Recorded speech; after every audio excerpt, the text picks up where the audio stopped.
அனைவருக்கும் வணக்கம். நான் ஜோதிடர் தமிழரசன் பேசுகிறேன். இன்றைக்கி நம்ம இந்த பதிவில் பார்க்க போகிற தலைப்பு அக்டோபர் மாத ராசி பலன். அக்டோபர் மாத ராசி பலன் 2024 12 ராசிக்காரங்களுக்கு எப்படி இருக்குன்னு நம்ம பார்க்கலாம். சரிங்களா? ஃபஸ்ட்டு அக்டோபர் மாத கிரகநிலைகள் எப்படி இருக்குன்னு நம்ம பார்த்துடலாம். ரிஷப ராசியில் குரு சஞ்சரிச்சிருக்காங்க. செவ்வாய் பார்த்திங்கன்னா மிதுன ராசியில் இருக்காங்க.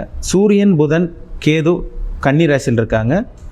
சுக்கிரன் துலாம் ராசியில் சொந்த வீட்டில் சஞ்சரிச்சிருக்காங்க. சனி கும்ப ராசியில் வக்ர நிலையில் சொந்த வீட்டில் இருக்கார். ராகு மீன ராசியில் சஞ்சரிச்சிருக்காங்க. இதுதான் அக்டோபர் மாதம் 1ஆம் தேதிக்குண்டான கிரக நிலைகள். அக்டோபர் மாதம் பாருங்கள், 10ஆம் தேதி புதனோட பயிற்சி நடக்கும். அக்டோபர் மாதம் 12ஆம் தேதி சுக்கிரனோட பயிற்சி நடக்கும். அக்டோபர் மாதம் 17ஆம் தேதி சூரியனோட பயிற்சி நடக்கும். அக்டோபர் மாதம் 20ஆம் தேதி செவ்வாயோட பயிற்சி நடக்கும். அக்டோபர் மாதம் 29ஆம் தேதி மறுபடியும் புதனோட பயிற்சி நடக்கும். எப்படி இருக்குன்னு நம்ம பார்ப்போம். சரிங்களா?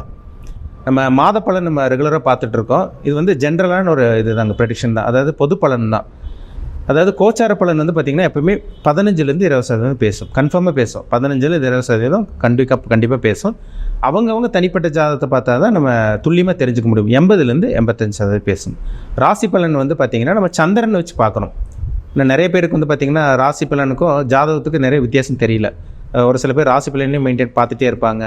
ஒரு சில பேர் பாருங்கள் ஜாதகத்தை மட்டும்தான் பார்ப்பாங்க, ராசி பலன் பார்க்க மாட்டாங்க. அது என்ன காரணம்னா ஜாதகம் அதிகம் அதை மெஜாரிட்டியாக பேசும். கோச்சார பலன் 15லேருந்து 20% பேசும். இது ரெண்டு நம்ம மேட்ச் பண்ணி பார்த்தா தான் நம்ம 100% துல்லியமாக தெரிஞ்சுக்க முடியும். சரிங்களா?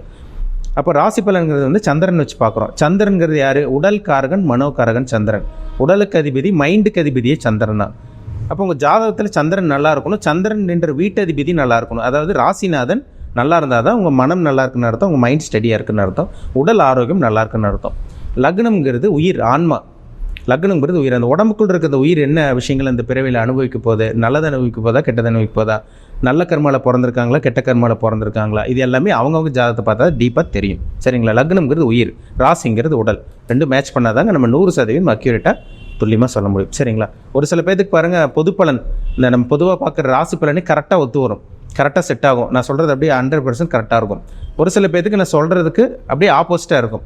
நீங்கள் சொல்கிறதெல்லாம் அப்படியே ஆப்போசிட்டாக இருக்குங்க சார், நீங்கள் நல்லது சொல்கிறீங்க, அது எனக்கு அப்படியே ஆப்போசிட்டாக நடக்குது. ஒரு சில பேர் பார்த்தீங்கன்னா நீங்கள் நெகட்டிவாக சொல்கிறீங்க ஆனால் எனக்கு பாசிட்டிவாக நடக்குது அப்படின்னு சொல்லுவாங்க. அதுக்கு என்ன காரணம்னா ஜாதகத்தில் 6, 8ஆம் அதிபதி, 6ஆம் அதிபதி மற்றும் 8ஆம் அதிபதி தசாபுத்தி நடந்துச்சுன்னா அந்த மாதிரி தாங்க சில விஷயங்கள் நடக்கும். 6, 8 தசாபுத்தி நடந்துச்சுன்னா கோச்சாரமும் உங்களுக்கு சரியில்லாமல் இருந்துச்சுன்னு வச்சுக்கோங்க, நிலமை பண்ணுறீங்க 100% சரியில்லாமல் தான் இருக்கும். டைம் நல்லா இல்லைன்னு அர்த்தம். இப்போ ஜாதகம் பார்த்திங்கன்னா ஓரளவுக்கு நல்லா இருக்குது, நல்ல ஒரு யோகமான தசாபுத்தி, இல்லை ஓரளவுக்கு நல்ல ஒரு சுமாரான ஒரு தசாபுத்தி போகுதுன்னு வச்சுக்கோங்க, கோச்சாரமும் நல்லா இருக்குதுன்னா உங்களுக்கு நல்லதே நடக்கும். அவங்க தான் சொல்லுவாங்க நீங்கள் சொல்கிறதெல்லாம் கரெக்டாக இருக்குன்னு சொல்லுவாங்க. அப்போ உங்கள் ஜாதகத்தை செக் பண்ணுங்கள். சரிங்களா? பிறப்பு ஜாதகம், தனி மனிதனுடைய ஜாதகம் பார்த்திங்கன்னா ரொம்ப முக்கியம். நவகிரகங்கள் தான் மனுஷனை இயக்கிட்டு இருக்கு, நவகிரகங்கள் தான் மனுஷனை ஆட்டி படைச்சிட்டு இருக்கு. ஒவ்வொரு மனிதனோட உடம்புல பார்த்திங்கன்னா நவகிரகங்களோட தாக்கம் இருக்கும். எந்த கிரகத்தோட இம்பேக்டில் இருக்கீங்க, உங்கள் ஏஜ் என்ன, உங்கள் வயசு என்ன வயசு உங்களுக்கு போயிட்டுருக்கு இப்போது, ஏன்னா பார்த்திங்கன்னா 20 வயசுக்குள்ளே இருக்கீங்களா, 20 வயசுக்கு மேலே இருக்கீங்களா, 30க்குள்ளே இருப்பாங்க, ஒரு சில பேர் 50 வயசுக்கு மேலே இருப்பாங்க. ஒவ்வொருத்தருக்கும் ஒவ்வொரு விதமான அனுபவங்கள் கிடைக்கும். அவங்க வயதுக்கு தகுந்த மாதிரி. என்ன காரணம்னா அவங்க ஜாதகத்தில் நடக்கக்கூடிய தசாபுத்தி தான் காரணம். ஒரு தனி மனிதனுடைய ஜாதகம் ரொம்ப முக்கியம். நவகிரகங்களோட தாக்கம் ரொம்ப முக்கியம். அதுதான் அவன் மனுஷனோட உடம்புல இருக்கும். அப்படி தான் ஆட்டி படைச்சிட்டு இருக்கும். உங்களோட ஜாதகத்தில் என்ன தசாபுத்தி போகுதுன்னு பாருங்கள். உங்கள் சுய ஜாதகத்தை பார்த்தா நீங்கள் என்ன தொழில் பண்ணலாம், என்ன பிஸ்னஸ் பண்ணலாம், என்ன வேலைக்கு போகலாம், திருமணம் எப்போ நடக்கும், புத்திர பாக்கியம் எப்போ கிடைக்கும், எப்போ லைஃப்பில் செட்டில் ஆவீங்க, உங்கள் வாழ்க்கையில் இனிமேல் என்னென்னலாம் நடக்கும், நல்லது நடக்கக்கூடிய காலகட்டம் எப்போ வரும், கெட்டது நடக்கும்போது எந்த விஷயத்தில் கவனமாக இருக்கணும், எல்லாமே அக்யூரேட்டாக துல்லியமாக பார்த்து தெளிவாக தெரிஞ்சுக்கலாம். உங்கள் பிறப்பு ஜாதகம் சுய ஜாதகம் பார்க்கணுன்னு விருப்பப்பட்டீங்கன்னா கீழே இருக்க வாட்ஸ்அப் நம்பருக்கு உங்கள் ஜாதகத்தை அனுப்பிச்சுடுங்க, அப்பாயின்மெண்ட் வாங்கிக்கோங்க. உங்கள் தனிப்பட்ட ஜாதகத்தை பார்த்து நம்ம டீப்பாக தெளிவாக துல்லியமாக 100% துல்லியமாக பார்த்து தெளிவாக தெரிஞ்சுக்குவோம். இன்றைக்கி நம்ம இந்த பதிவில் பார்க்க போகிற ராசி சிம்ம ராசி. காலபுருஷ தத்துவப்படி 5ஆம் ராசியான சிம்ம ராசினியர்களுக்கு இந்த மாதம் எப்படி இருக்குன்னு பார்க்க போகிறோம். சிம்ம ராசி, உங்கள் ராசிநாதன் சூரியன் எங்கே இருக்கார் பாருங்கள், 2ஆம் இடத்துல குடும்பம், தனம், வாக்கு ஸ்தானத்தில் இருக்கார். குருவோட பார்வையில் இருக்கார். ஆரம்ப பகுதியில் உங்களுக்கு பிரச்சனையே கிடையாது, அது சந்தேகமே வேண்டாம், டவுட்டே வேண்டாம். சரிங்களா? நல்லா இருக்க போகிறீங்க. ஆரம்ப பகுதியெல்லாம் என்ன பிரச்சனைனா உங்களுக்கு அக்டோபர் 17ஆம் தேதி பாருங்கள் சூரியன் 3ஆம் இடத்துக்கு வர்றார், நீச்சமாகிறார். அங்கே நீச்சமாகிறது பார்த்திங்கன்னா அப்படியே உங்களை மெதுவாக டல் அடிக்க ஆரம்பிக்கும், அப்படியே தடையாகும், சில விஷயங்கள் அப்படியே தடங்களாகும். அதனால் ஆரம்ப பகுதியில் உங்களுக்கு நல்லா இருக்குங்க. 17ஆம் தேதிக்கு அப்புறம் ராசிநாதன் கெட்டு போகிறனால ஹெல்த்தில் கவனமாக இருங்க. முக்கியமாக சொல்லப்போனால் சிம்ம ராசினியர்கள் ஹெல்த்தில் கேர்ஃபுல்லாக இருக்கணும், கவனமாக இருக்கணும். ராசிநாதன் 3ஆம் இடத்துல கெட்டு போகிறதுனால உடல் ஆரோக்கியத்தில் கவனமாக இருக்கணும். அதேமாதிரி வந்து பார்த்திங்கன்னா பிபி, ப்ரெஷர், கொலஸ்ட்ரால் இந்த மாதிரி எல்லாம் இருக்கும் ஒரு சில பேருக்கு. செக் பண்ணிக்கோங்க. முடிஞ்ச அளவுக்கு பார்த்திங்கன்னா உடல் பரிசோதனை பண்ணிக்கிறது நல்லது. சரிங்களா? ராசிநாதன் 3ஆம் இடத்துல இருக்கிறனால கொஞ்சம் கவனமாக இருக்கணும், கேர்ஃபுல்லாக இருங்க. சரிங்களா? எடுத்து வைக்கிற ஒவ்வொரு முயற்சியும் கவனமாக இருக்கணும். ராசிநாதன் 3ஆம் இடத்துல தான் குழப்பம் ஏற்படும். நீங்கள் என்ன பண்ணுறீங்க, ஏது பண்ணுறீங்கன்னு உங்களுக்கே தெரியாது. யாரை நம்பலாம், யாரை நம்பக்கூடாது, நீங்களே குழம்பி போவீங்க. கவனமாக இருங்க. ஆரம்ப பகுதியில் பிரச்சனையே கிடையாது, உங்களுக்கு நல்லா இருப்பீங்க. 17ஆம் தேதிக்கு அப்புறம் சிம்மராசினியர்கள் கவனமாக தான் இருக்கணும். ஒரு ராசிக்கு வந்து 2ஆம் அதிபதி புதன் நல்லா இருக்காருங்க. பணத்துக்கு பிரச்சனை கிடையாது, பொருளாதார முன்னேற்றம் இதெல்லாம் உங்களுக்கு கிடச்சிடும். வீட்டுக்கு தேவையான பொருட்கள், வீட்டில் ஃப்ரிட்ஜு கெட்டு போச்சு, வாஷிங் மிஷின் வாங்கணும், ஒரு ஏசி மாற்றலான்ட்டு இருக்கோம், ஏசி வாங்கணும், இந்த மாதிரி வீட்டுக்கு தேவையான பொருட்கள் வாங்கணும்னு நினைக்கிறவங்களுக்கெல்லாம் நல்ல ஒரு மாதம். அதுக்கெல்லாம் உங்களுக்கு பிரச்சனை கிடையாது, பணம் வரும், அதில் சந்தேகமே கிடையாது. நீங்கள் யாரை நம்பி என் பணத்தை கொடுத்து முதலீடு போட்டு ஏமாறாமல் இருக்கிறது நல்லது. சரிங்களா? சுக்கிரன் நல்லா இருக்காருங்க இந்த மாதம். உங்கள் ராசிக்கு வந்து பாருங்கள், சுக்கிரன் யார்? உங்கள் ராசிக்கு 10ஆம் அதிபதி, தொழில் ஸ்தானாதிபதி. தொழிலை கொடுக்குற கிரகமே சுக்கிரன் தான். உங்கள் ராசிக்கு வந்து சுக்கிரன் தான் தொழிலை கொடுக்குற பிளானட். அவர் வந்து பாருங்கள் உங்களுக்கு 3ஆம் இடத்துல முயற்சி ஸ்தானத்தில் இருக்கார். அப்புறம் வந்து பாருங்கள் 12ஆம் தேதி 4ஆம் இடத்துக்கு போகிறாரு, 10ஆம் இடத்தையும் பார்க்குறாரு. அப்போ 10ஆம் இடத்தை சுக்கிரன் பார்க்குறது ஒரு நல்ல ஒரு அமைப்புங்க. கலைத்துறையில் இருக்கவங்களுக்கு நல்லாயிருக்கும், மீடியாவில் இருக்கவங்களுக்கு நல்லாயிருக்கும். இதெல்லாம் ஒரு நல்ல ஒரு அமைப்பு. பியூட்டிஷியனாக இருக்கவங்க, அந்த சுக்கிரனோட காரத்துவ தொழில், அழகு சார்ந்த துறையில் இருக்கவங்க, சினி ஃபீல்டில் இருக்கவங்களுக்கெல்லாம் இந்த மாதம் நல்ல ஒரு மாதம். நீங்கள் என்ன தொழில் பண்ணிட்டு இருந்தீங்கன்னா கூட அந்த தொழில் உங்களுக்கு சக்ஸஸ் ஆகும். தொழிலில் நல்ல ஒரு இம்ப்ரூவ்மெண்ட் இந்த மாதம் இருக்கும். சரிங்களா? இந்த மாதம் ஆரம்ப பகுதியில் ரொம்பவே நல்லா இருக்குங்க, நல்லா போகும். லைஃப் அப்படியே ஆரம்பம் ஸ்மூத்தாக போகும். நடுப்பகுதிக்கு மேலே கொஞ்சம் மனக்குழப்பம் வரும், சின்னதாக உடல் ஆரோக்கியத்தில் பிரச்சனை வரும். யாரை நம்புறது, யாரை நம்பக்கூடாது உங்களுக்கு தெரியாமல் இருக்கும். அதனால் கவனமாக இருங்க. சரிங்களா? உடல் ஆரோக்கியத்தில் கவனமாக இருக்கணும், மனக்குழப்பம் வரும், யாரையும் நம்பாமல் இருங்க. இதை மட்டும் ஃபாலோ பண்ணுங்கள் 17ஆம் தேதிக்கு மேலே. சரிங்களா? உங்கள் ராசிக்கு வந்து சனி 7ஆம் இடத்துல வக்ரமாக இருக்கார். திருமணத்துக்காக முயற்சி பண்ணுங்கள், அதெல்லாம் தப்பே கிடையாது.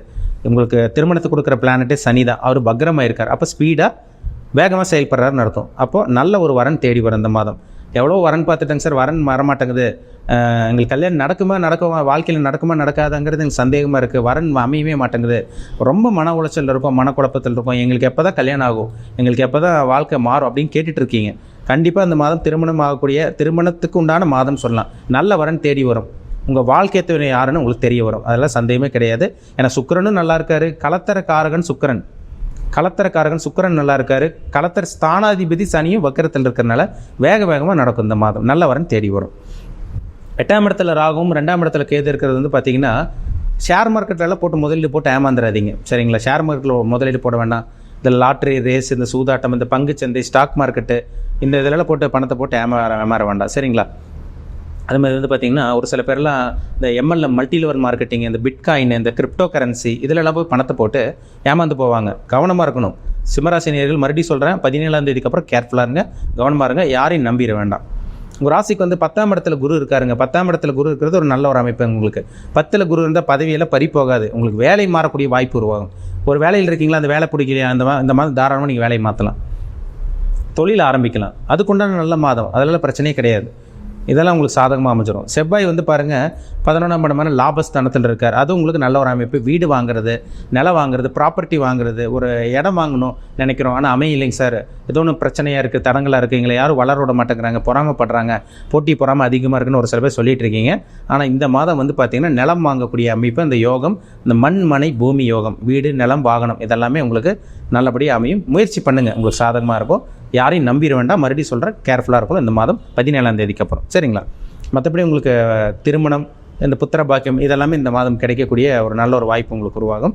பணத்துக்கு பிரச்சனை இருக்காதுங்க, கவலைப்படாதீங்க. பணத்துக்கு பிரச்சனை மனுஷனுக்கு வந்தால் தான், பண பிரச்சனை வந்தால் தான் எல்லா பிரச்சனையும் வரும்.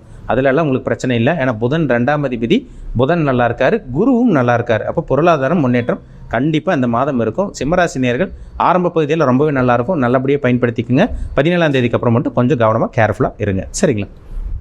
மீண்டும் அடுத்த பதிவில் சந்திக்கும் வரை உங்களிடமிருந்து விடைபெறுவது உங்கள் ஜோதிடர் தமிழரசன். இந்த சேனல் பிடிச்சிருந்தா உங்கள் நண்பருக்கு உறவினருக்கு ஷேர் பண்ணுங்கள், லைக் பண்ணுங்கள், சப்ஸ்கிரைப் பண்ணுங்கள், பெல் பட்டனை கிளிக் பண்ணிக்கோங்க, ஆளுங்கிற ஆப்ஷன் இருக்கும், அதையும் சூஸ் பண்ணிக்கோங்க. அப்போ தான் நாங்கள் போடுற பதிவுகள் எல்லாமே உங்களை வந்து சேரும். நன்றி, வணக்கம்.